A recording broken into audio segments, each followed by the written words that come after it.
Every single earnings season, I watch the same 5 mistakes play out, and each one costs real money.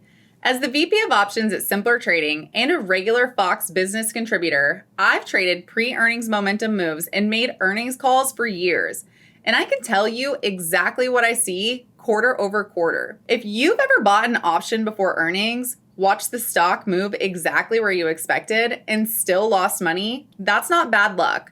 That's one of the 5 mistakes. Today, I'm walking you through all 5, what they are, why smart traders fall into them, and the specific fix for each one. By the end, you'll know the top 5 mistakes to look out for and how to avoid them. Trading earnings season is the moment in time where additional factors have to be taken into consideration.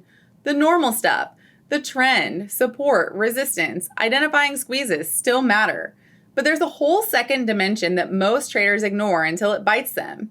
And that second dimension is volatility, specifically implied volatility and the way that it moves surrounding earnings reports. Trading earnings is about taking the rise and crush in implied volatility to your advantage, rather than letting it take advantage of you. Let's talk about the 5 mistakes. Mistake number 1, holding pre-earnings swing trades through the earnings report. The trader buys an option several days to several weeks before earnings. It runs up into the report on the back of IV expansion and price momentum, and they have a nice profit. Wanting more, they then hold through the announcement, hoping for even more, only to watch the position give back the gain when the IV collapses after the report. What's the fix? Well, I separate my trades into pre-earnings trades, overnight earnings trades, and post-earnings trades. I always take profits on pre-earnings momentum trades before the actual report, as these trades are usually trades in which I have bought premium.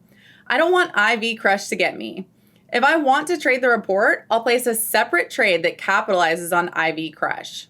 Mistake number 2, buying options over earnings without understanding IV crush. The trader has a directional view on an earnings report, and they buy a call or put, and the stock moves in their direction, and yet they still lose money. Why? This happens because they paid a massive implied volatility premium that collapsed the moment the announcement landed. What's the fix? I rarely buy premium directly before an earnings report. Instead, I take advantage of IV crush by selling premium, like put credit spreads to make a bet on a bullish move. This allows me to profit on the IV crush instead of being taken advantage of by it. Mistake number 3, going all in on one name instead of spreading risk. The trader concentrates their full earnings position in one stock, usually their highest conviction name.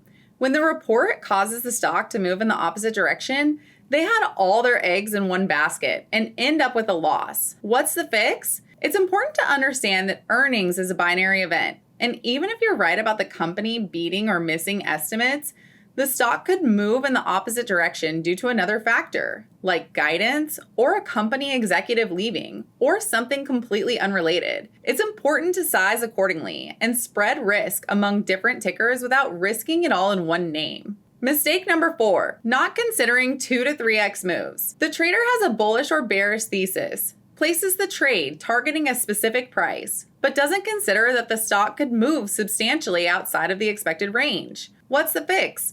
I teach traders to look at the expected move, calculate past moves, and identify potential 1.5 to 2x move targets using my custom tool, the Earnings Hot Zone. This gives traders a range in which the stock is likely to land. Traders can place trades targeting these zones, or trade put and call spreads that profit if the stock moves in one specific direction. Mistake number 5, ignoring sector context.